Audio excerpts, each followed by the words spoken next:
Good morning, everyone. Here is Bruce Newman from Bruce Newman Academy.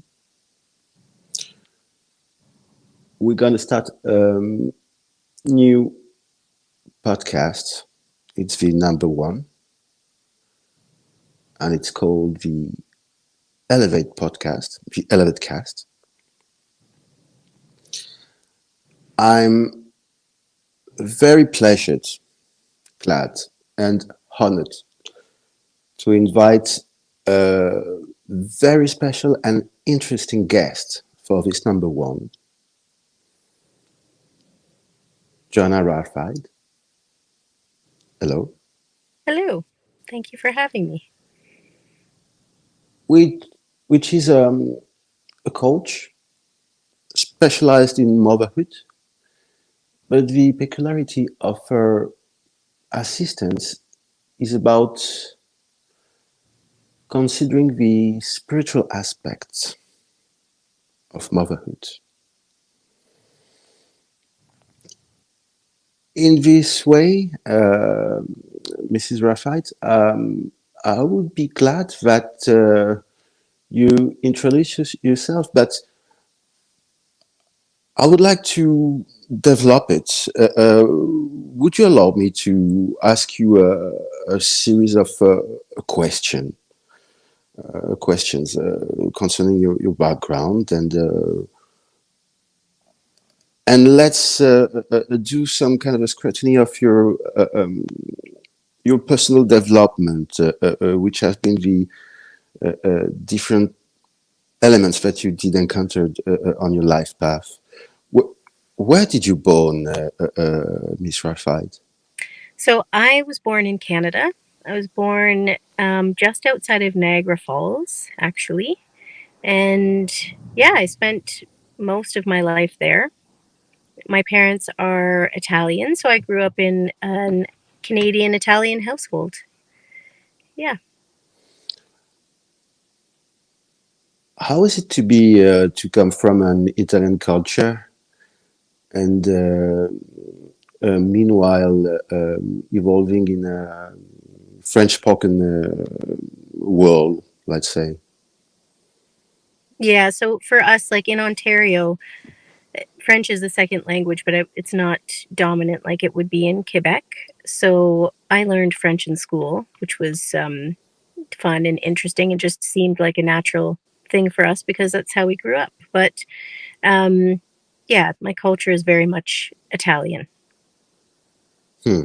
But then vous parlez français. No, not much. It Vous was a ne long parlez time pas. ago. I didn't keep it up. No, no, I don't. And are you Italian spoken then? No, no, I'm also not not Mm-hmm. Italian spoken. So I think when my parents immigrated to Canada, they were quite young, and though they still spoke Italian with their extended family, it wasn't largely spoken at home. I think my parents, in many ways, were trying to sort of meld with Canadian culture. And also, when I was born, my grandparents were no longer living, so it just wasn't, yeah, it wasn't used as much with us, like in the immediate family. So sadly, I can understand a lot of Italian. And when I go to Italy, my ear sort of gets attuned to it, but I can't, yeah, I can't hold like a proper conversation in Italian yet because my goal is to be able to speak it properly.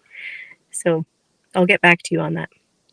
As far as we're speaking about motherhood, would you say that you have been raised upon the frequency of the Italian culture or rather the Canadian culture? I think it's a mixture of both, but I would say Italian. I mean, um, I would say my mom is like a typical like very caring, very nurturing Italian mother, likes to nurture with food and lots of love and affection and passion. So I would say probably more so in the Italian way. Which would be the difference with the Canadian way, in your opinion? Hmm. So I think Canadian mothers or people who are more um, Canadian culturally would probably be more hands off, would probably encourage more independence, which is not a bad thing. Um, and yeah, I'd see that as the major difference. I think encouraging more independence and being more hands off would be less of an Italian thing for sure. Mhm. Which kind of studies have you done, if I may ask? Yes, yeah, definitely. So um, I've had a few different lives because in my first life in adulthood, I was a hairstylist and an esthetician before going to university and studying international commerce and global development, um, and working in the third sector and the charitable sector on the back of that, and traveling to South Africa and doing development work. So I was, yeah, very much focused on charitable work before starting my studies into natural healing in Ayurveda and Reiki, and now neuro linguistic programming, quantum healing. So there's kind of been quite a development over my adulthood into the coach that I am now. What was about these this works that you've done in South Africa? What was the work about in South Africa? Yeah, so I was working in rural villages, um, trying to understand what was needed from a local perspective rather than some big development agency coming in and telling them what they thought they needed. We were looking to understand what they needed from their perspective, and which was super helpful because then that allowed other organizations to go in and provide those services and sort of build capacity for, yeah, a better life for people in these rural and very very poor, underdeveloped villages. Hmm. What was needed the most, actually, upon your feelings? I think it's so interesting. What one thing that I didn't expect when I went there was seeing the dynamic between men and women. And what I found, and I can only speak about this particular area that I was in. I don't wish to, cast a stereotype over an entire country. But what I found there was that the women were doing so much work. They were doing all of the jobs. They were fetching the water, they were fetching firewood, um, and carrying it on their heads, and yeah, like growing the food. And it seemed to me, and in talking to them, that they were just carrying and bearing so much, too much. And I can relate that now to the coaching that I'm doing with mothers because I feel like it's a common thread throughout the world that like women just take on so much as mothers, and not even just as mothers but as women, and they often take on the masculine role as well, and they don't get to feel safe in their femininity, they don't get to feel safe in their womanhood because they have taken on too many roles. So that's what I noticed when I was there. In which way would you say that women are evolving on a lake of security in a man's world? Yeah, well, I feel that women are like, motherhood in itself can be very masculine because there's a lot of doing in motherhood aside from like the nurturing, the care and support that we give. Motherhood does in this world involve a lot of doing because many mothers have to return to work, or they need to be earning an income to help to support the family. And in my case, I drive my kids back and forth to school, and then I stay here to work. Um, and we don't live in communities like we used to, where we have the support of our extended family. So I feel that there is a real need for us to return to the softness and femininity of motherhood, and in some way try and balance that with the things that just have to be done while living in this kind of world that we live in. Would you say that in this industrial modern world, um, the attitude of men, the way to raise children, changed? And in which way would you say that something has been lost?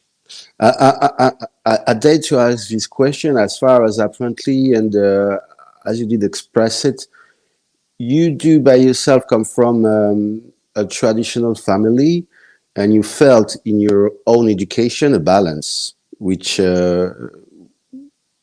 doesn't appear to be a present at the moment, oftenly, probably from your observers and what you see and what the struggles that you see with mothers in general.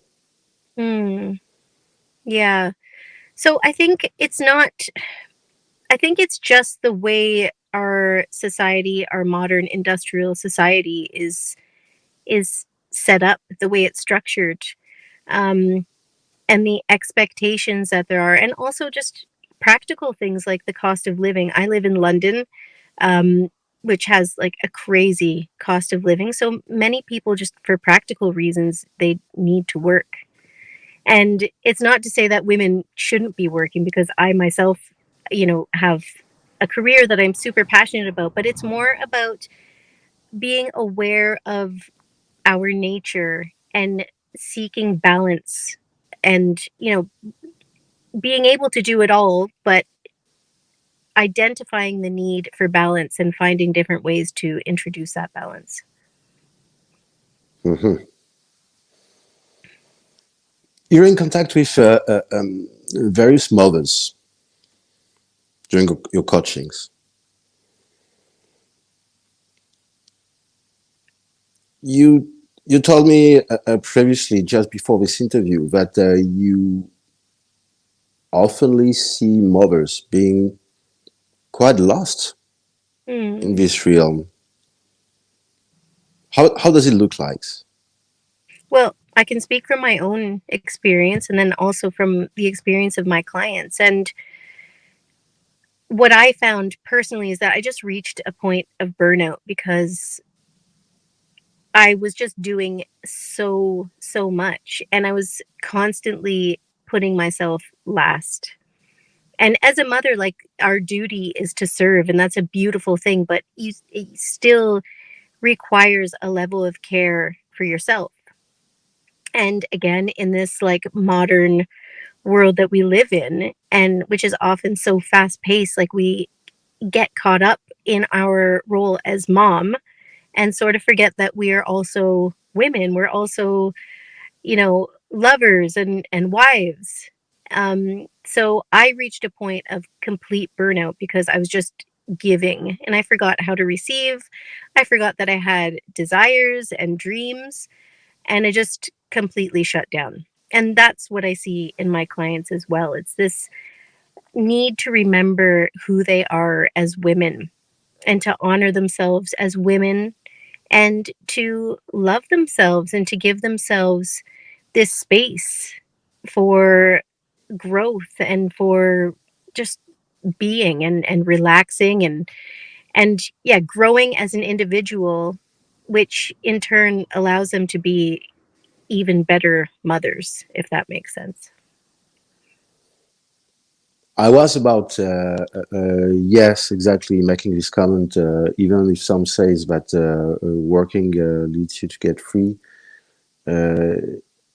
there's this need to not be only a worker, but finding some spaciousness in order to enjoy your being. Let's say so. What would you expect from your husbands in general? What is missing, and What would be helpful? From husbands in general. Is that Let's say in general, yes. okay? Um, I think it's really important to understand that men and women are different. And I think there's such a push, like in this politically correct world that we live in, talking about equality. And we are 100% equal, but we are also completely different. The nature of a woman is completely different from a man, our cyclical nature. So I think more than anything, a woman needs to understand herself in order to understand her needs, and then to be able to be in her power, her personal power, to express her needs and to set boundaries around her needs. So I actually think it's less about um, husbands and more about the woman knowing what she wants, knowing what she needs, and then feeling confident enough to express that and to set boundaries around that. According to the equality standards, it is asked to women to work and therefore to be connected to their rational intelligence.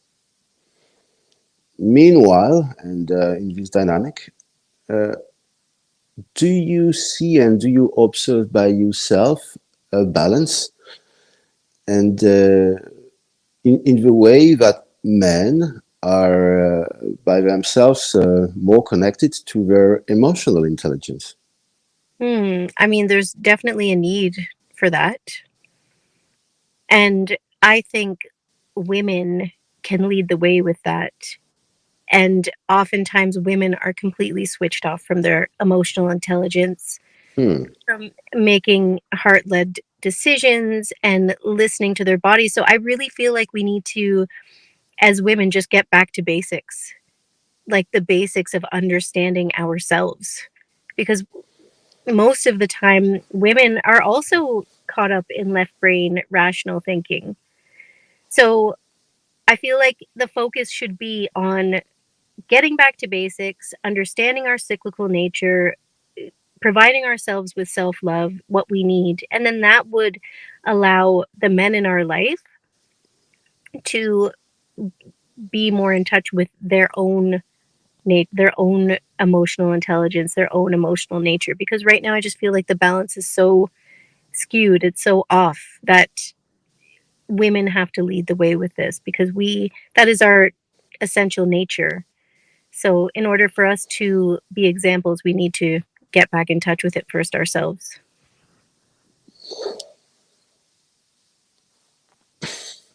A lot's come into my mind. You've been studying many kinds of philosophies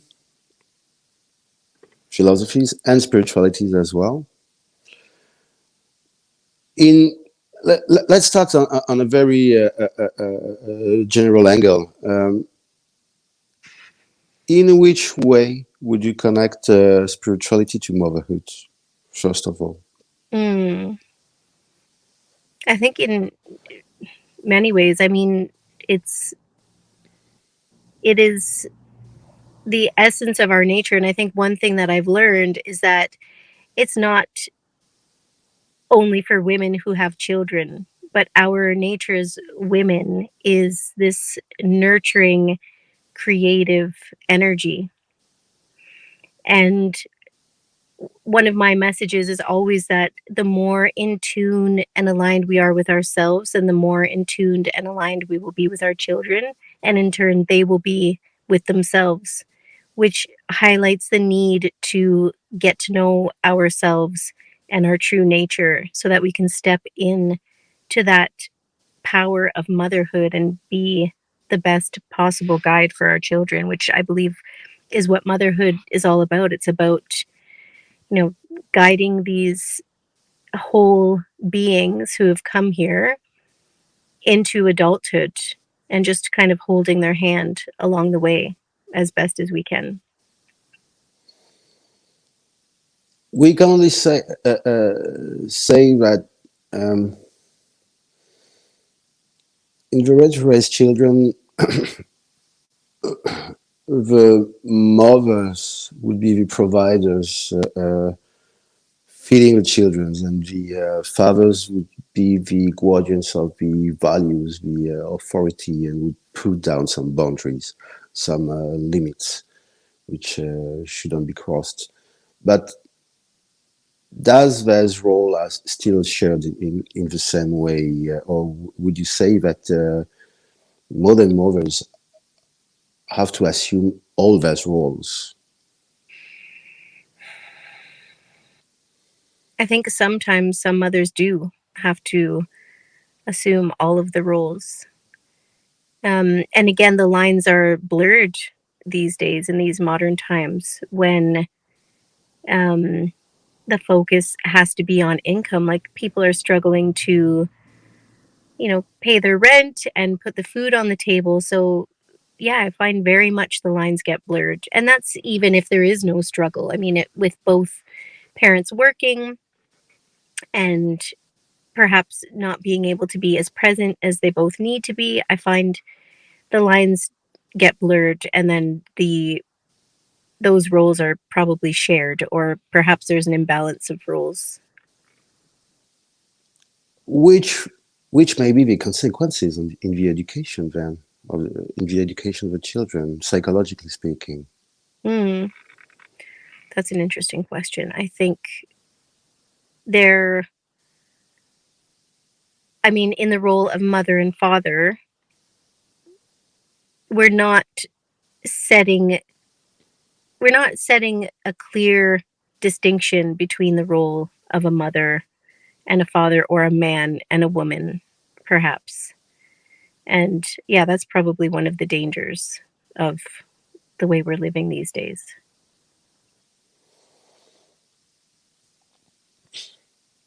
Many people say that we're switching times, eras, that we're entering the era of the Aquarius, which is leading global mankind to some more spiritual considerations, that the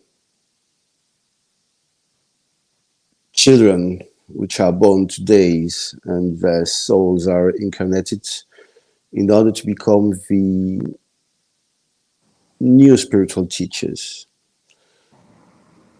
How does it look like to raise children from a spiritual point of view? I think, yeah, my influence on them from my spiritual lens is definitely apparent. I mean, and in the community of mothers that I'm in, I can say the same for the mothers that I work with. I mean, I Mhm. teach my children how to use their hands for healing others. So my son will like lay his hands on me and give me his energy in his own way if I have pain somewhere, and it actually works. So my message is very clear to them about who they really are and what they're here to do. And you can just see how naturally they align to that message because they know, I mean, they know why they're here. So for me, just introducing these concepts is so easy and they become so aligned with it. And I just think if we could all if we could all understand this ourselves to whatever degree we can and then pass it on to our children, it'll just give them such an opportunity to start life from a completely different perspective than say I have. I mean, my spiritual journey started when I was young, but it's taken me a long time to get to this point of realization, and my children will already have that growing up, which I think is amazing. And I think there's so many mothers today who are raising their children from this spiritual perspective.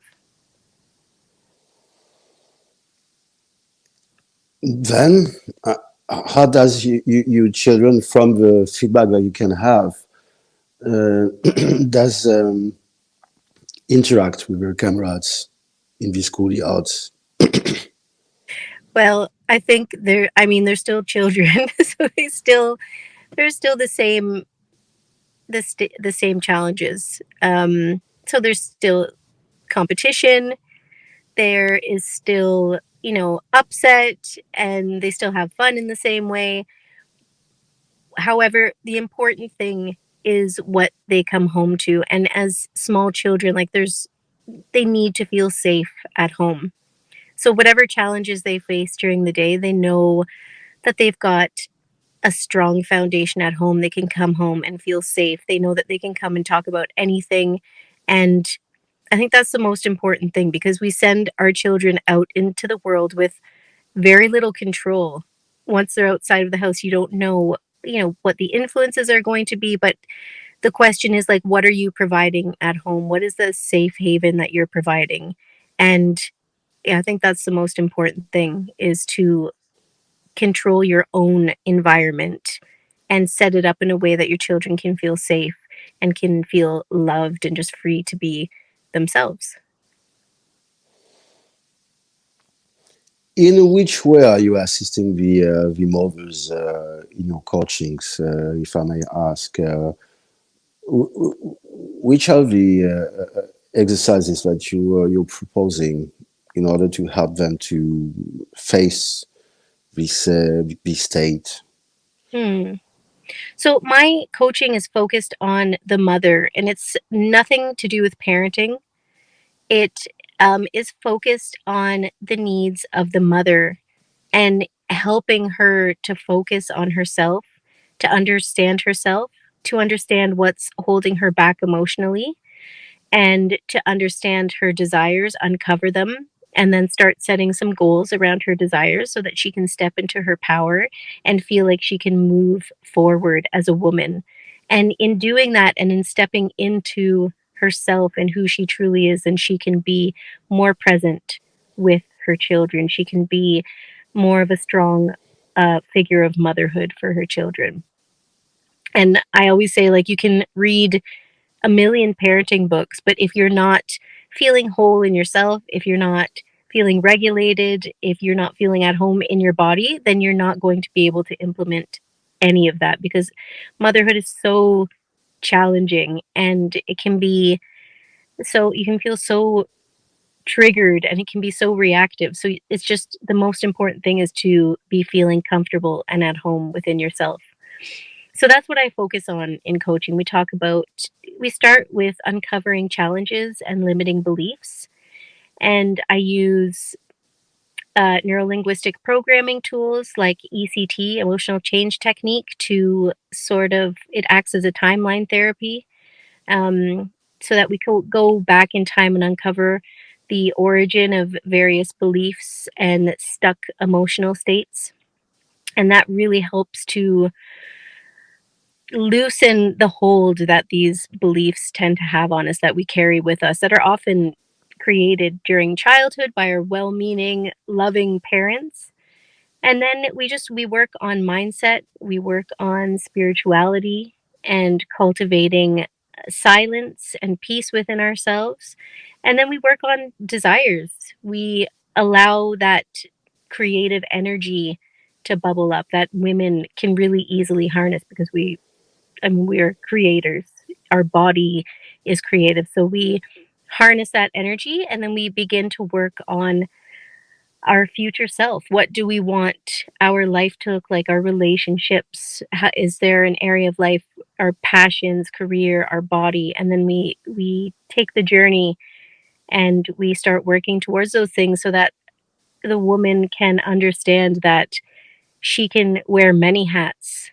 She can be mother, woman, lover, entrepreneur, whatever she wants. It's not all about motherhood. And in having this well-rounded sort of life and identity, she will be a better example for her children. Some women don't necessarily feel that this need to become a mother. And it may happen more and more, of course, as far as the demographics are slowing down. in the Western world. What would you say about that? And what would be your advices for this woman? Is it a sane attitude? Is it normal? Is it okay? And how to deal with that? I think it's I think it's amazing because I think in our society, marriage and having children are, looked at as being a given. Like, well, of course you're going to get married and have children, but it's very sane to consider those things as optional. And what do I want out of my life? And do those things fit in? Because having a marriage and having children is such a huge responsibility, and in many ways, it just defines so much about your life. So I think it's great. I have friends who have chosen not to have children, and the energy of motherhood is still very much alive in a woman, even if they don't have children, and the way they nurture and support the women in their community. Just naturally, I think women are so nurturing and supportive. So I would say that it's it's great. I think women should choose what's right for them, and it doesn't mean having to have children.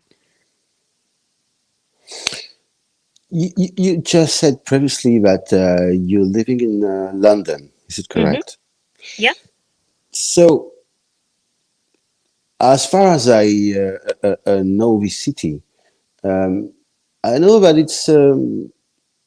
you would encounter really often um, working women which would reach their 40s after a quite long trajectory of a dedicated career, and they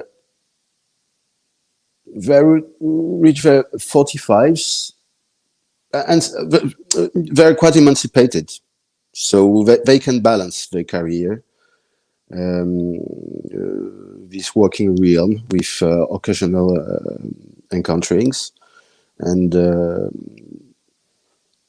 it does provide somehow some affection and comfort in their life, but they do reach these states when they're on their 40s or 45, and it appears to be pretty much too late to have children, and they can suddenly feel some regrets, some resentments, and sometimes some despair. So, what would you say to this woman, and how would you assist them if you did have to coach them? That's a really interesting question. And I think what's coming to my mind is it's the same turn inward that is required for a mother, for anybody, whether you have children or not. There, if we have been chasing anything outside of us to fulfill us, that can be your job, your children, if you have them, or your spouse. Um, there will always come a time when you're nudged to go inward. So I think if it's a case of a woman sort of reaching a point in her career where it's not fulfilling her anymore and maybe she regrets having had children, it's all about this inward journey home, back to ourselves, getting to know ourselves better, getting to understand our nature. And I think it's, for me, the best thing that ever happened was having like a complete breakdown and burnout, because it was my higher self like nudging me to come back to myself through those challenges. So I think if we can look at these types of, turning points in our lives as opportunities to get to know ourselves better and start to understand ourselves, and it can be a huge turning point, whether you have children or not.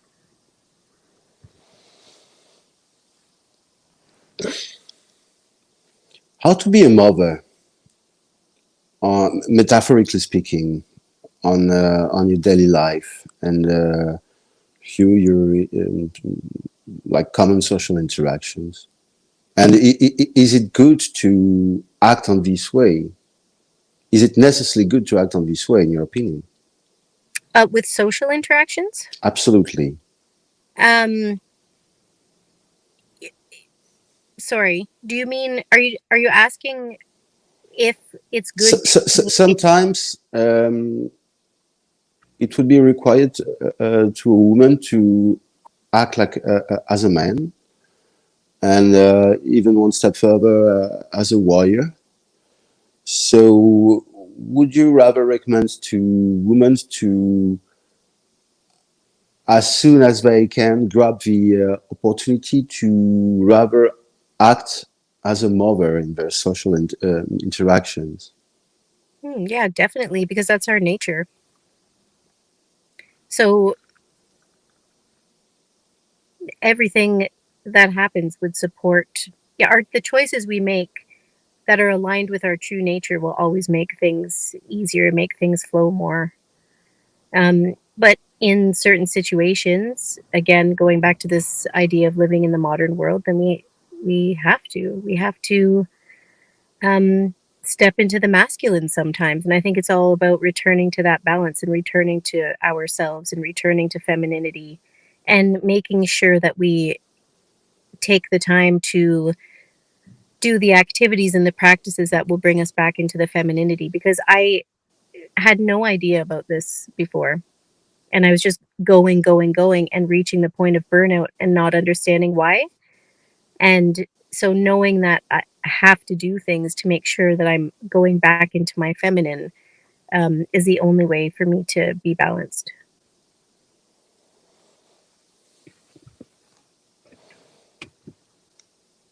What is the part of a man in this motherhood state?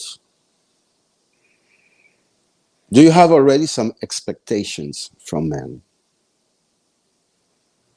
or would you say that you take it as it goes, and you're not expecting something in particular? I think the expectation is that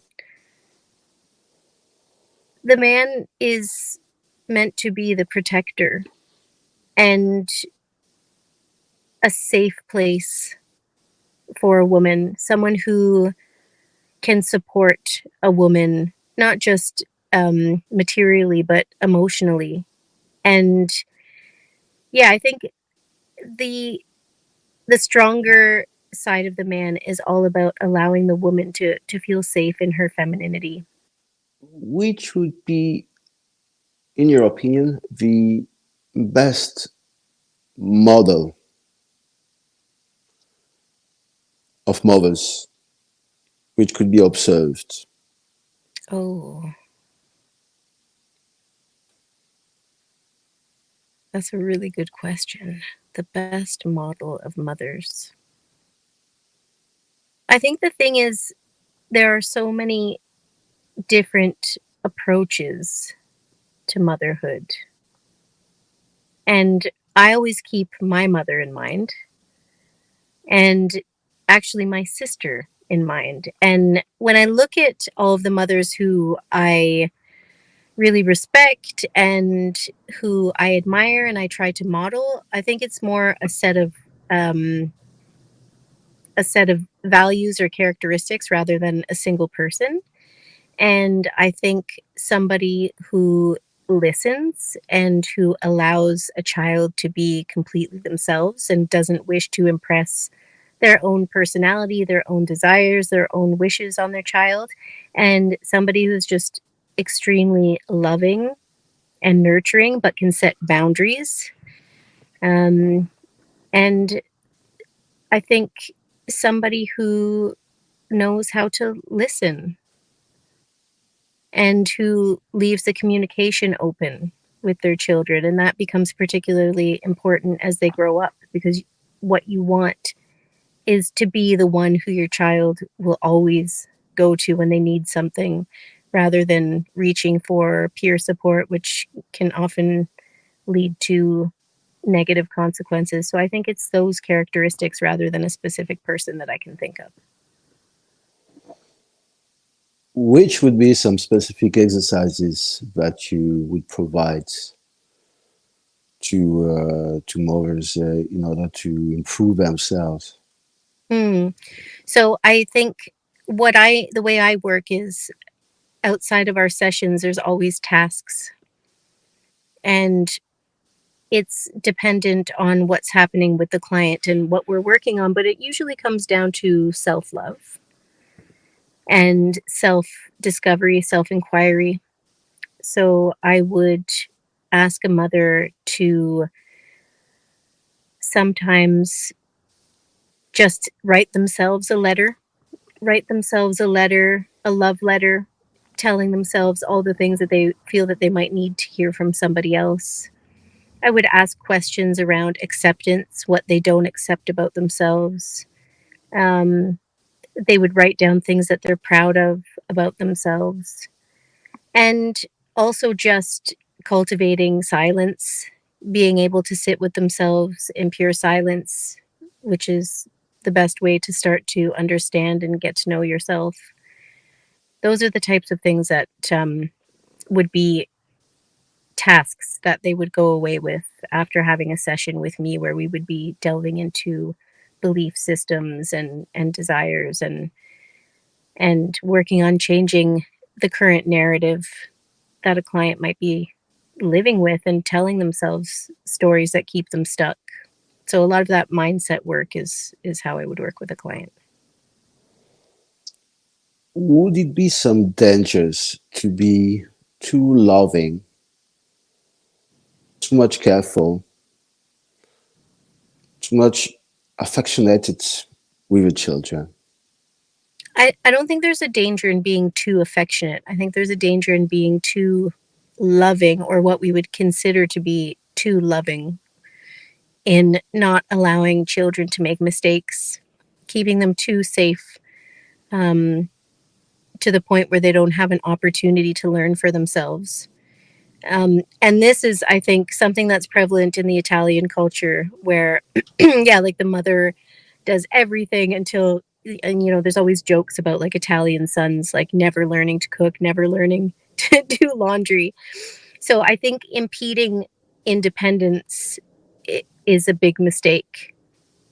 And it's something that I fell into myself because I think my mother um, is so loving. That's how she was. She wanted to do everything for us. So I really had to go out of my comfort zone as a mother and allow my children to become a little bit more independent than I was probably at their age. So I think those are really important things, and it's not about withholding affection. It's about seeing their capability and helping them to harness and cultivate independence.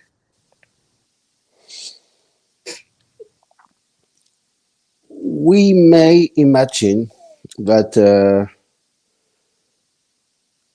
there's some paradox to deal with in the motherhood, in the way that classically it would be considered that a normal spiritual point of view would be to be detached from manifestation, going one step back, be passionately depassionated. And still, this is the opposite of the natural dynamic of a mother, which is to be very careful and and the opposite, very passionate about the needs of the children. It's called the maternal instinct.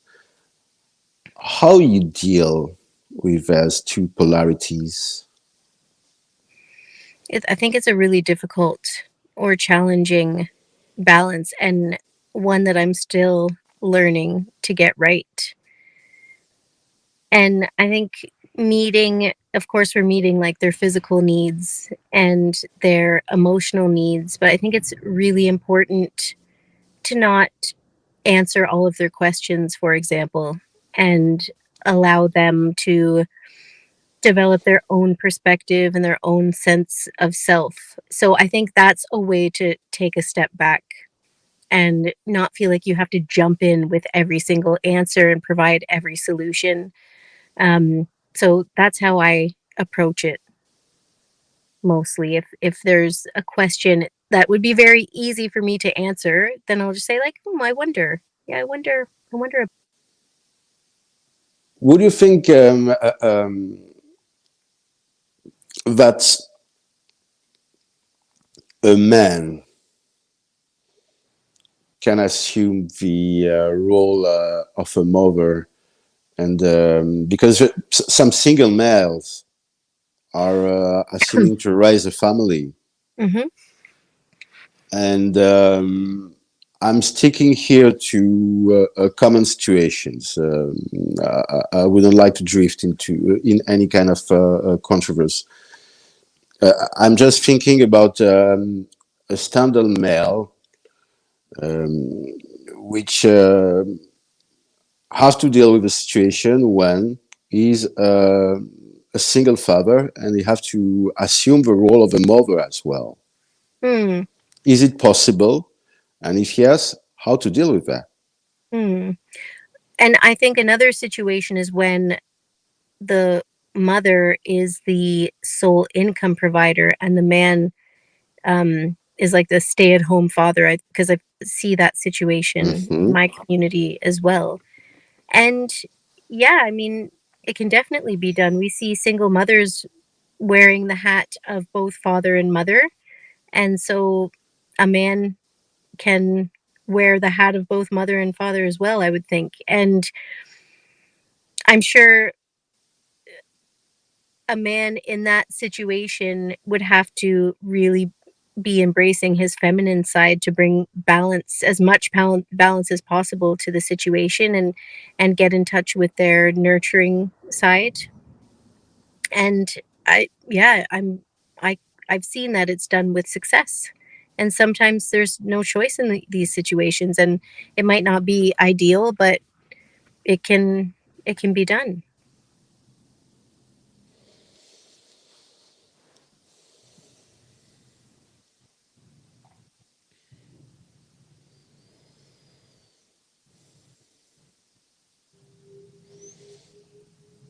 Would you think that punishment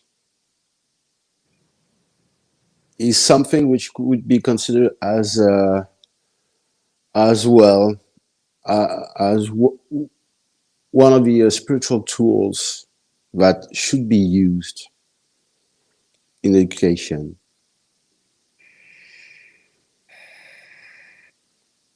I think natural consequences are a better way to frame punishment, and that using punishment and reward too much can really send a message to the children that our love for them is conditional and based upon their actions. Whereas if we use the idea of natural consequences, then they can understand that if I do X, well, then Y will happen because it's a natural consequence. So, for example, if I take too long in the morning to get ready, then I'm not going to have time to play before it's time to go to school. This is a common thing that happens in our household. So I'll say, if you get ready quickly, then you'll have more time to do your own thing before we go to school, for example. So I try to use natural consequences. And the thing is, I'm sure all mothers have experienced when they're in a reactionary state or when they're not regulated. And obviously being a mother is so challenging. So sometimes you'll say like, "Oh, if you don't do this, then I'm going to do this, or you're not going to get that." Like we've all been there, we've all said it, but my own personal approach is to use natural consequences rather than punishment and reward.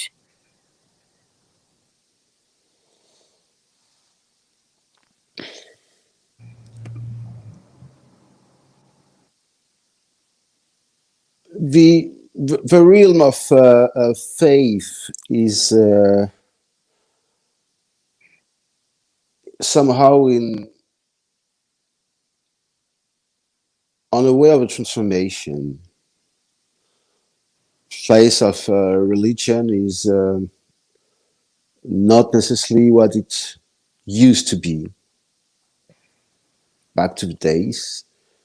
And how would you consider the aspect and the place of meditation as an activity? Is it accurate to encourage children to regularly do meditation?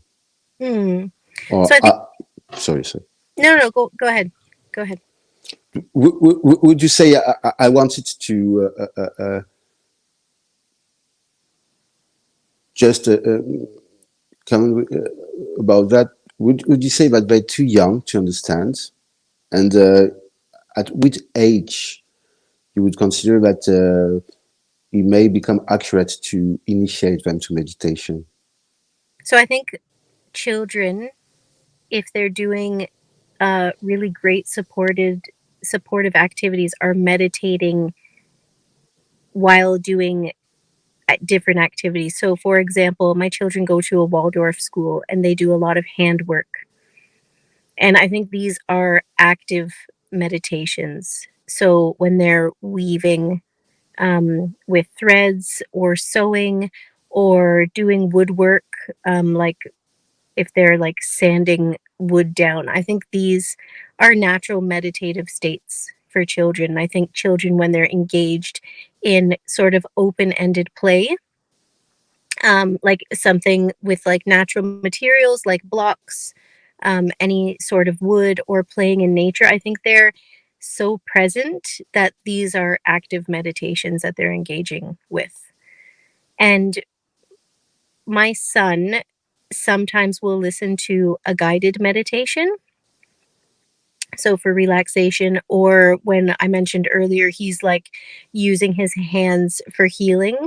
I think children, they can understand the concept of meditation, but I think it's important for us to know too that you can be doing, but also like be in a meditative, mindful, present state. So I think encouraging children to do these types of activities that really keep them in the present moment and present with their body is is a powerful meditative state. Would you say that it's a powerful meditative state in the way that manual's activity, or upon your opinion, the an invitation to do something without thinking? Yes, yeah, exactly. That's they're just I think children have the gift to be entirely in the present moment. If they're given the environment and the ability to do that, they very naturally go into that state where they're just focused on the activity. They're not thinking about what they did earlier in the day. They're not worrying about what's going to happen tomorrow. They're not thinking. They're just present and, yeah, using their hands. And yeah, I think that's exactly what's happening. They're not thinking. So it's a form of meditation. How would you encourage and develop the cognitive abilities of the children? That's really interesting. So again, I have to um, pre-frame that my children are receiving a Waldorf education, and the viewpoint is very much that the brain is not developed enough to receive like a formal curriculum until the age of 7, and that all of this development before 7 is just very much about using your hands and um, understanding the natural rhythm of the day and being involved in a natural rhythm of the day and engaging in quiet activities with as little screen time as possible. So the amazing thing is that we saw how this played out. So my son just started class 1 in September, and he received absolutely no education around numeracy or literacy. And the Waldorf principle is that when they're ready, they'll pick it up automatically. And that's exactly what happened. So as soon as my son started class 1 and he was introduced to a formal curriculum, he just picked it up straight away. So his entire childhood up until 7 was all about play and all about um, using his hands to create. So, in my opinion, yeah, there's not much that needs to be done. It's just about creating a really supportive, quiet environment for your children to have open play, and then when the brain is ready, they will be able to understand these concepts that we often perhaps introduce too early when the brain is not ready. How would you advise mothers to react when children, and gods know how much they love to do so, are asking weird questions, such as for instance, where does the wind comes from? Hmm. Yeah. Um, I think that's one of the most fun parts of having children is listening to the questions that they ask, and sometimes they're so profound, and I'll say like, "Oh my god, I never even thought of that before. Like that's amazing. What do you think?"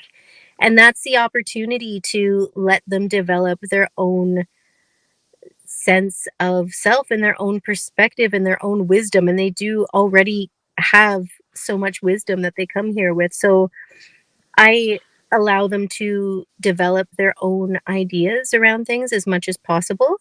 And then if they get stuck, then I'll sort of ask more questions and, to lead with a little bit more guidance. But I try and leave it as open ended as possible.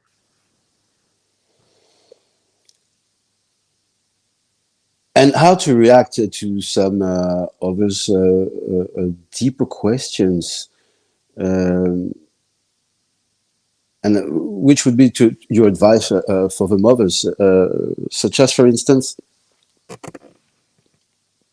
let's consider that you're not religious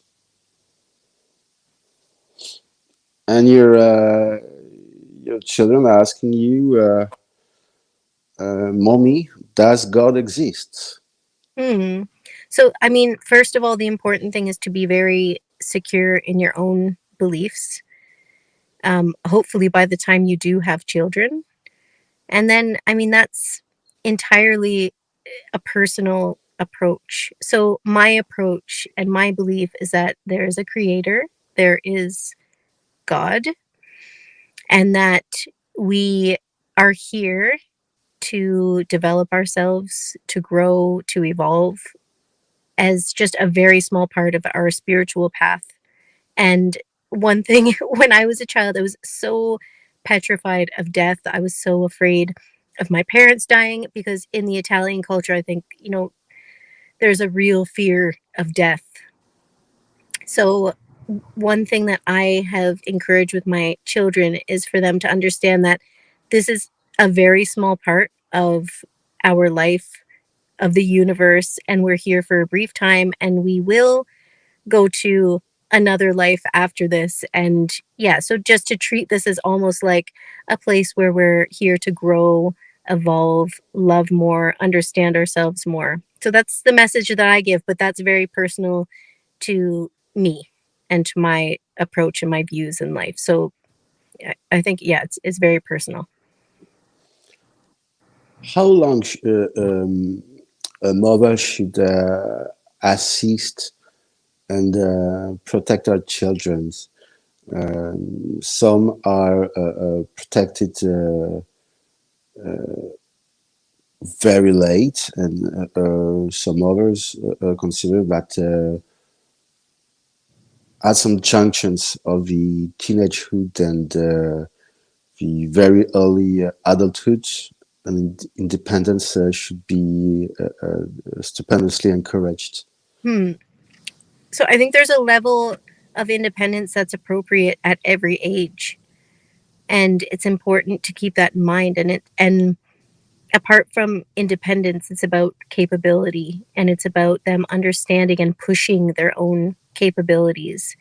So I think it's really important for parents to understand what their capabilities are at every age and just to help to nudge them slightly out of their comfort zone at each stage.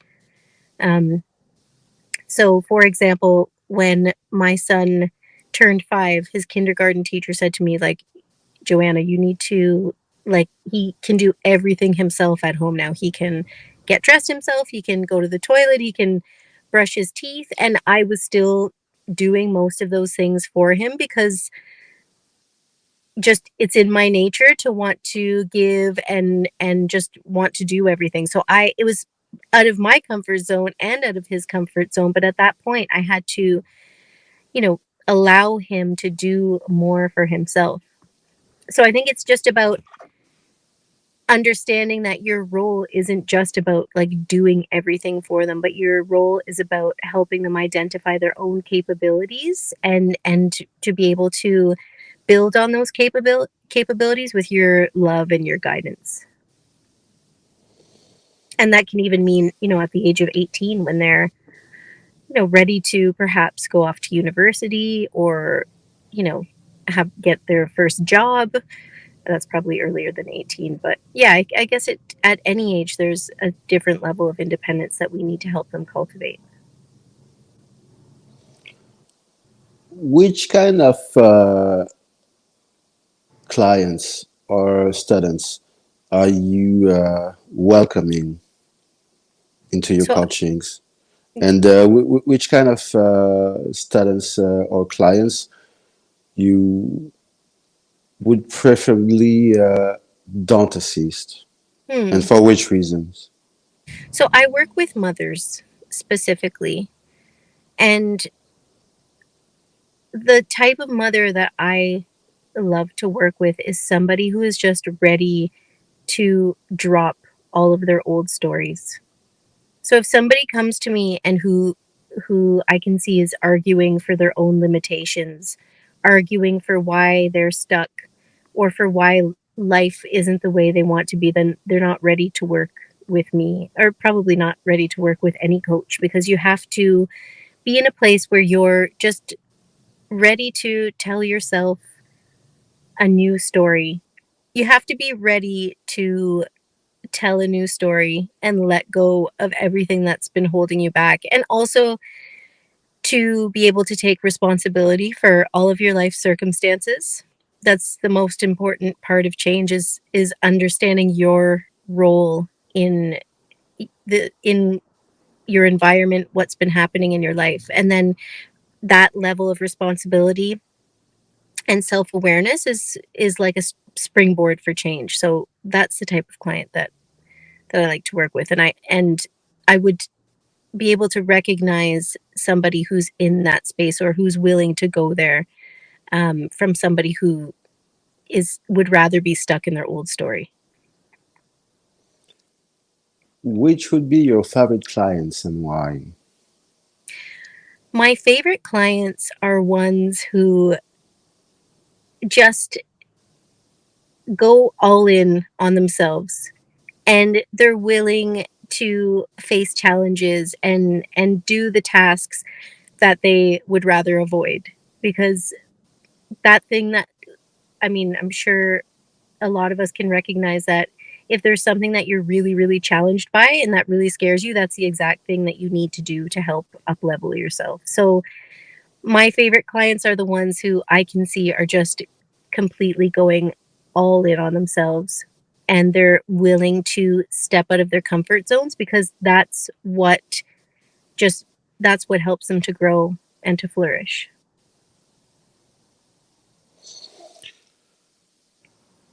Thank you very much for this interview, Joanna. Just say to the audience as a reminder that if they want to reach Joanna for any kind of coachings, they can send us some messages, private messages. You will be very welcome, and all messages will be forwarded. Is there something, Joanna, that you would like to add to this interview? Yeah, I think the one thing that I would love to add is that mothers need to let go of feeling guilty, feeling guilty for taking time for themselves, feeling guilty for not being perfect and making mistakes. And that is so important that we show our children that we're real people and that we make mistakes. So yeah, that's really important, I think, for mothers, is to just to let go of that guilt and shame around not being perfect. I would like to reverse the question. How would you deal, and which advice would you provide to a mother, which is a very good person, but which doesn't have much maternal instinct? And there's nothing they can do, she can do against that. Let's say just not in her nature.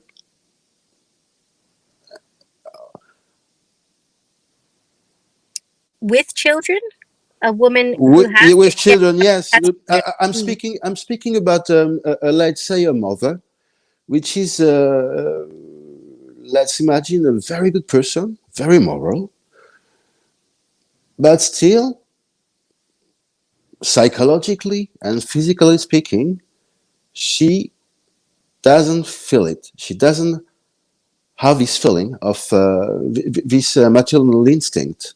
mm.